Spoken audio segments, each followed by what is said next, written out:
এই চিঠি যখন আপনারা পাবেন তখন আমি আপনাদের হাতের পাই।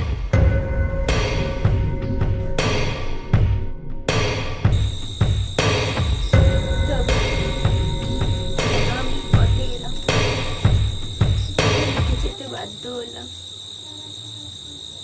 আমি জানতাম পুলিশ আমাকে খুঁজে বার করবে। আমি শিলেখা মিত্র, বয়স 20। 6 বছর আগে এক কার অ্যাক্সিডেন্টে আমাদের বাবা মা মারা যান। আমাদের বলছি কারণ আমার ছোট্ট বোন সুলেখা, বছর 12। ভাগ্যক্রমে আমরা রক্ষা পেয়ে যাই। সাথে ছিলাম না বলে আমরা অনাথ হয়ে গেলাম। যারা নিজের ছিলেন আমাদের অসহায় অনাথ বুঝে সব ঠকিয়ে নিয়ে আমাদের রাস্তায় বের করে দিলেন। দিদি, তুই কাঁদছিস কেন? কই না তো, চ। আচ্ছা দিদি, কাকা কাকিমা আমাদের বাড়ি থেকে চলে যেতে বললো কেন? আমরা কি আর বাড়ি যাবো না? বাবা মা থাকলে হয়তো বলতো না রে বোন। আমরা আর ওই বাড়িতে যাব না। কেমন? আমরা তাহলে কোথায় থাকবো রে দিদি? তুই এত ভাবিস না রে বোন, তোর দিদি তো আছে। মাথা গোজা একটা ঠিক আস্তানা হয়ে যাবে। চ। দিদি, কাকা কাকিমা কি আমাদের আর ডাকবে না, ভালোবাসবে না? আমাদের কেউ নেই রে, কেউ নেই। চ বোন, চ। কোথায় যাব, কি করব? অনাহারে ঠিক করে উঠতে পারছিলাম না। হঠাৎই এক ভালো মানুষ তার বাড়িতে আমাদের মাথা গোজা ঠাঁই দেয়। তারপরে শুরু হয় জীবন যুদ্ধ, বেঁচে থাকার লড়াই। টিউশনের অবসর সময় এক প্রাইভেট কোম্পানিতে কাজ করি। একদিন সেখান থেকে বোনকে নিয়ে ভাড়া বাড়িতে উঠে যাই। কিরে, তোর এখনো বই গোছানো হলো না? জুতোটাও তো এখনো পরিসনি। এইরকম ভাবে চলতে থাকলে রোজ আমার টিউশনিতে যেতে দেরি হয়ে যায়। কি করবো বল, বসতে ঘুম থেকে উঠতে পারি না। সে কথা বললে হবে? সময় মতো না চললে যে সব কাজ দেরি হয়ে যাবে। আর তাছাড়া দিদি, মাও ঠিক তোর মতোই বলতো, আর বলতো যে যেদিন আমি থাকবো না সেদিনকে তোকে কে ডাকবে?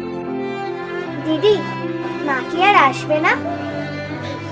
তুই চুপ করবি? তোর মা বাবা সবই তো আমি, তাই না? কোনো রকমে চলছিল ঘর ভাড়া, ফোনে স্কুল, সংসার। একদিকে খরচ অনেক বেশি, আরো পরিশ্রমের দরকার। কিন্তু বোনকে মিশনারি বোর্ডিং এ ভর্তি করে দিলাম। না দিদি, আমি বোর্ডিং এ যাবো না। ওরকম কথা বলতে নেই রে বোন। তোকে যে লেখাপড়া শিখে অনেক বড় হতে হবে। এখানে তো লেখাপড়া শিখছি, স্কুলে যাচ্ছি, আমার বোর্ডিং এ যাবো কেন? কেননা আমাকে কাজে যেতে হয়। তোকে এখানে দেখার কেউ নেই, বাইরে থাকো। সারাক্ষণ আমার চিন্তা মাথা লেগে থাকবে। আমি তো ভালো হয়ে থাকি দিদি। আমি জানি বোন, তুই আমার খুব আদরের বোন, খুব ভালো বোন। বোর্ডিং এ যাবি, ওখানে কত বন্ধু হবে, লেখাপড়া করবি, অনেক বড় হবি। তোর বন্ধুদের সাথে আমি খেলতেও পারবি। তোর কি হবে দিদি? তোকে তো রোজ দেখতে পাবো। দূর বোকামে, প্রত্যেক হপ্তাহে আমার ছুটির দিন। তোর সাথে আমি দেখা করতে যাবো। তুই আমার আদরের বোন, ভালো বোন, তুই যাবি না বল? ঠিক আছে যাবো। তুই দেখা করতে আসবি তো দিদিকে? এই বর্তমান সমাজে অভিভাবকহীন, স্বয়ংসম্বলহীন, অসহায় কুমারী মহিলার বেঁচে থাকার চেষ্টা চালানো যে কত কঠিন বোঝাতে পারবো না। হঠাৎ এই নিঃসঙ্গ জীবনে পরিচয় হলো এক যুবকের।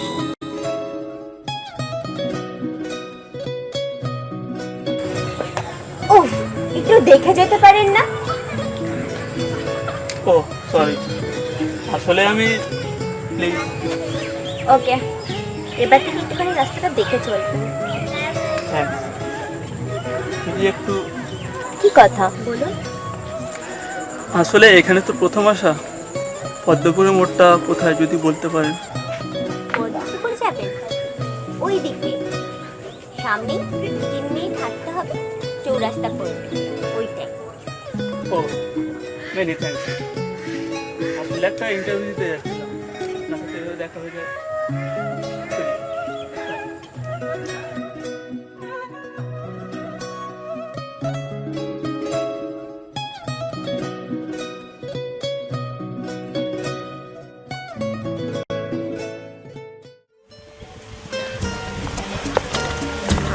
আরে গুড মর্নিং। ও আপনি বলুন, এবার কি উপকার করতে পারি? ও সরি, ভেরি গুড মর্নিং। না না, আজ আর কোনো উপকার নাই। আমি ঠিকই ভেবেছিলাম, বুঝলাম না, কি ঠিক বুঝেছিলাম? মানে আপনি এই রাস্তা দিয়ে তো যাতায়াত করেন, এখানে আপনার দেখা হয়ে যাবে। আমার দেখা পাওয়া যাবে, কিন্তু কেন? ভুল বুঝবেন না ম্যাডাম, আসলে আমি অন্যদের মতো না। হ্যাঁ, আমি ভুল বুঝলাম। আপনার সাথে কথা দেখে, কথা শুনে আর আপনাকে দেখেই বোঝা যায়। আমার নাম সুলেখা মিত্র। আমি অর্ণব দাস। আসলে আপনাকে ধন্যবাদ জানাচ্ছি। ধন্যবাদ কিসে? আর আমাকে কেন? বলেছিলাম না ইন্টারভিউ দিতে যাচ্ছি, কাজটা আমি পেয়ে গেছি। ওই তো সামনের মাসে জয়েনিং এলএসসি। খুব ভালো, কংগ্রাচুলেশন। আর এতে আমাকে ধন্যবাদ দেওয়ার কারণ? কি বলছেন মিস মিত্র, আপনার সঙ্গে সেদিন ওইভাবে দেখা, আর আপনার কাছে জেনে তো ইন্টারভিউটা দিতে গেলাম। এসব আপনি কি বলছেন? আপনার লাকি চাকরিটা ছিল তাই। আপনি যাই বলুন না কেন, আমার মনে হয় আপনি আমার জন্য খুব লাকি।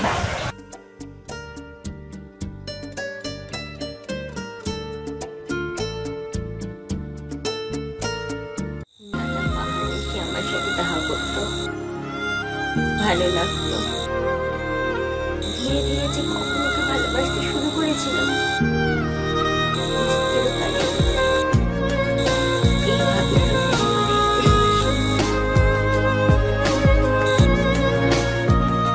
সেটা যে কত বড় ভুল ছিল বুঝিনি,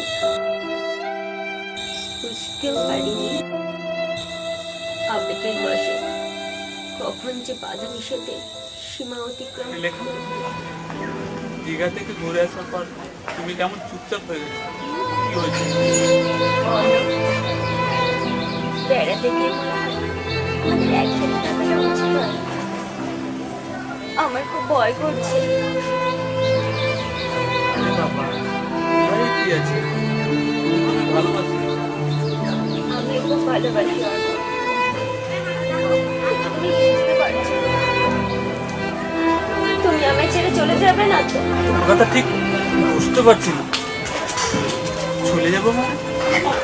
কি হয়েছে তোমার? আমি বুঝতে পারছি অর্ণব, আমি তোমার সন্তানের মা হতে চলেছি। তুমি আমায় তোমাদের বাড়ি নিয়ে চলো।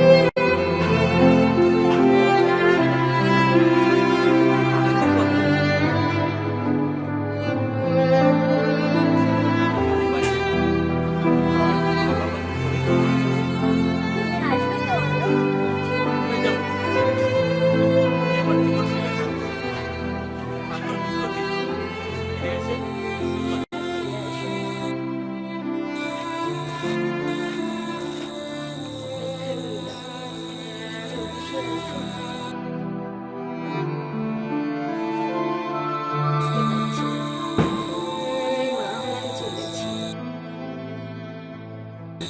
অর্ণবের সন্তান আমার গর্ভে। আমি অন্তঃসত্ত্বা।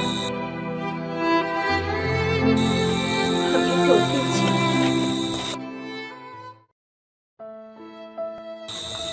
কুমারী মা, এখন কি করব আমি? এই লজ্জা প্রকাশ হওয়ার আগে কি আমাকে সাহায্য করবে? যেখানেই গেছি সেখানেই অর্ণবের ঠিকানা ছবি চেয়েছি, কিছুই তো নেই। কোনো রাস্তায় যখন নেই তখন হঠাৎই সিন সিনারি ছবি তোলা শখ ছিল আমাদের। সুন্দরবন ওই কালিন্দী নদী পার হয়ে মনোরম দৃশ্য, সেই সময়টা ছবি তোলা শখ ছিল।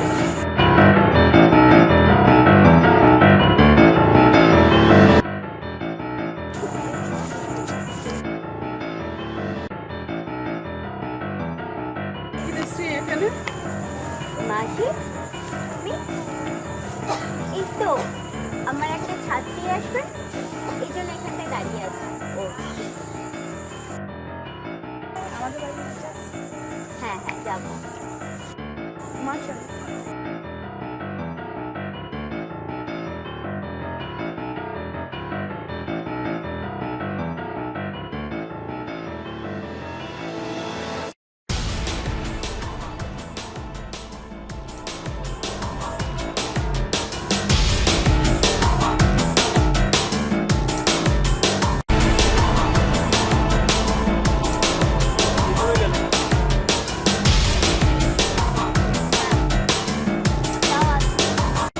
প্লিজ এবার মতো ছেড়ে দাও। কথা দিচ্ছি আর হবে না। ঠিক আছে। অর্ণব, ওই লোকটা না সেই থেকে আমার ছবি তুলে যাচ্ছে। পালিয়ে গেল, চলো।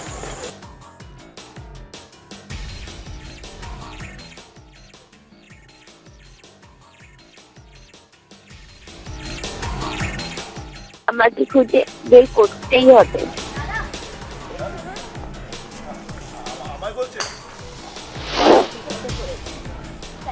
আপনি ভুল করছেন না, আমি না অন্য কেউ হবে। আমি জানি এখনো পর্যন্ত আপনার মোবাইলে সেই ছবিগুলো আছে। আরে না না, কোনো ছবি টবি নেই। আপনি উইদাউট পারমিশনে কোনো মহিলার ছবি তোলা অপরাধ। আমি কিন্তু পুলিশকেও কমপ্লেন করতে পারি। ম্যাডাম, আমার ভুল হয়েছে, আমি স্বীকার করছি। আমি এক্ষুনি ডিলিট করি। দাঁড়ান, ছবিগুলো ডিলিট করার আগে আমাকে দেখান। হ্যাঁ দেখাচ্ছি। এই এই এই দাঁড়ান দাঁড়ান, এই ছবিটা আমার লাগবে। হ্যাঁ হ্যাঁ ম্যাডাম। এখানে আর কতদিন খুঁজবো? দুদিন ধরে নদীর খেয়া ঘাটে তো ওকে পেলাম না। এটাও কি অর্ণব মিথ্যে বলেছিল?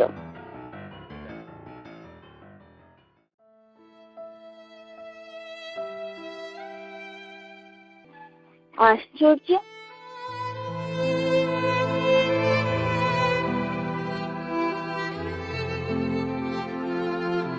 অর্ণবের সাথে ওই মেয়েটার কিসের সম্পর্ক?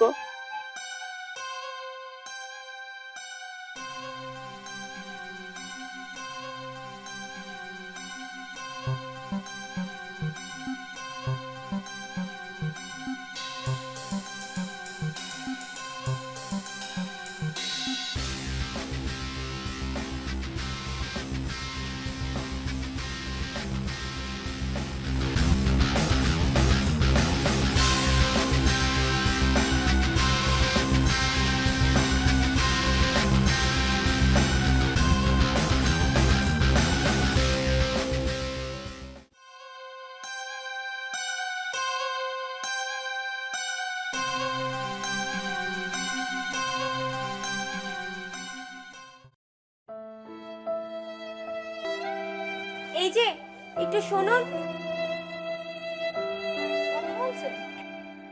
হ্যাঁ, আপনি আপনাকে। বলুন কি বলছে? দেখুন, আপনাকে আমি যার সাথে দেখলাম তার নামটা যদি একটুখানি বলতেন। আপনি কি ওকে চেনেন? আপনার নামটা কি বলুন তো? আমি আমি শিলেখা মিত্র। আমি ওকে অর্ণব দাস বলেছি। আর আপনি? আমি নন্দিতা রায়, আর ও তো অচিন্ত বিশ্বাস। আপনার কোথাও একটা ভুল হচ্ছে। না, আমার ওকে একটু চিনতে ভুল হয়নি। ও একটা ঠক, একটা প্রতারক। ও আমার সর্বনাশ করে দিয়েছে। আর শুনুন, বাজে কথা শোনার আমার টাইম নেই। আর ও অচিন্ত বিশ্বাস, আপনার অর্ণব দাস নয়। আর ওকে আমি ভালোবাসি। চলে যাবেন না? শুনুন একটু, প্লিজ একটুখানি শুনুন। আমি আমি ওর সন্তান মা হতে চলেছি। ও আমাকে ঠকিয়েছে, আর আপনাকেও। ও একটা বিশ্বাসঘাতক। ও যে কত মেয়ে সর্বনাশ করবে কে জানে। আমি ওকে ভালো মতনই চিনি। ও ওরকম ছেলে নয়। আমি বুঝতে পারছি আপনার অবস্থাটা, কিন্তু দেখুন, কারোর দোষ কারো ঘাড়ে চাপানো তো আর ঠিক নয়। আসি।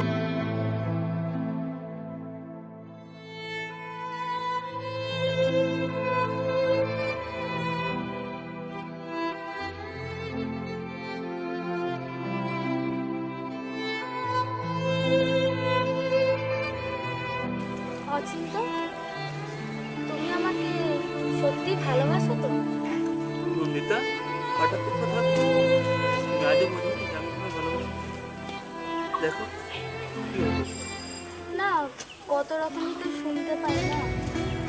এই দেখো না, আমার একটা বান্ধবী ওকে ভালোবেসে বিশ্বাস করেছিল। সবচেয়ে বড় কথা, সে এখন মা হতে চলেছে।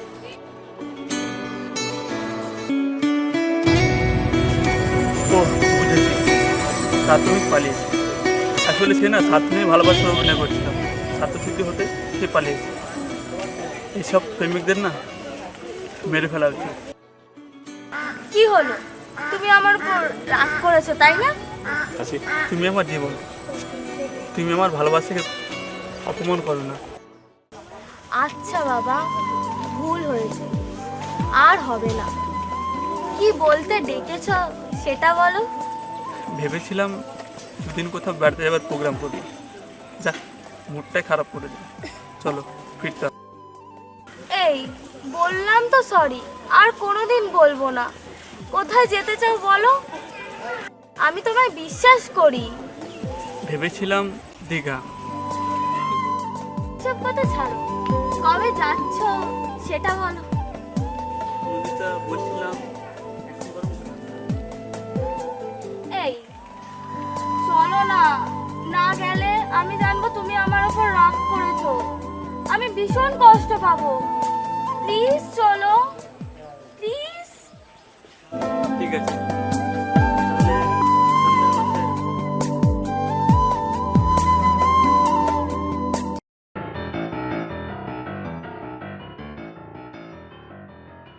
আমি সুবিচারের আশায় আর আইনি দ্বারস্থ হইনি। হতো তাতে যদি তার শাস্তিও হতো, সে তো অনেক দেরিতে। দোষী হবার ভয় সে হয়তো আমার স্ত্রীর স্বীকৃতিও দিত, কিন্তু আমি ওই বিশ্বাসঘাতককে কি করে স্বামী বলে মেনে নিতাম? আমি তো ওটা চাইনি। ইচ্ছা ছিল এক সুখের সংসার করার, সেটা আর হলো না। এই ভুলের প্রায়শ্চিত্ত আমাকে করতেই হবে। তাই আমি নিজের হাতে আইন তুলে নিলাম।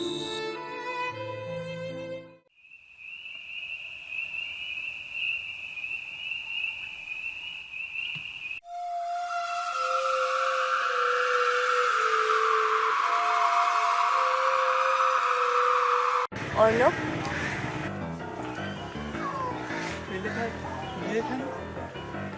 যা চিনতে পেরেছ তাহলে। কি বলছো তুমি? আমি তোমাকে চিনতে পারবো না। আমি তোমাকে ব্যাস, আর নয়। তাহলে আমার সর্বনাশ করে আমাকে মিথ্যে বলে পালালে কেন অর্ণব? কই না তো, আমি তো পালাইনি, অসুবিধায় পড়েছিলাম তাই একটু। থামো, আর কত মিথ্যে বলবে অর্ণব? আমি তোমাকে বিশ্বাস করেছি, ভালোবেসেছিলাম, এটাই কি আমার অপরাধ? তুমি ভুল বুঝছো শ্রীলেখা। আমি কিছু ভুল বুঝছি না। তুমি কত মেয়ের সর্বনাশ করেছো সেটা জানো? সর্বনাশ? কি বলতে চাইছো? তুমি সেটা বুঝতে পেরেছো, আর সেটা খুব ভালোভাবে। তাকে চেনো?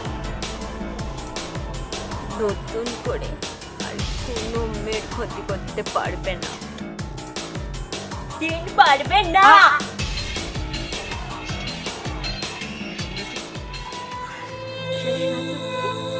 চরম শাস্তি দিলাম।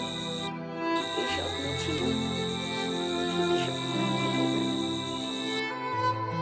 শুনেছিলাম অপরাধে মৃত্যু হলে আত্মার শান্তি পায় না, ঘুরে বেড়ায়।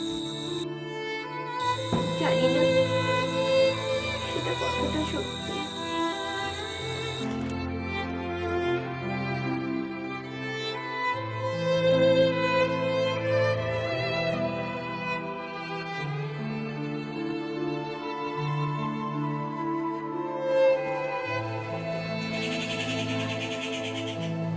হ্যালো মিস্টার খান, হ্যাঁ আমি বলছি। এখানে আমরা ডেড বডি পাওয়া গেছে, ডেড বডিটাকে পোস্টমর্টমে পাঠাতে হবে। আপনি একটা অ্যাম্বুলেন্সের ব্যবস্থা করেন। হ্যাঁ আমি নিজে দেখে নিয়েছি। আচ্ছা ঠিক আছে, থ্যাংক ইউ।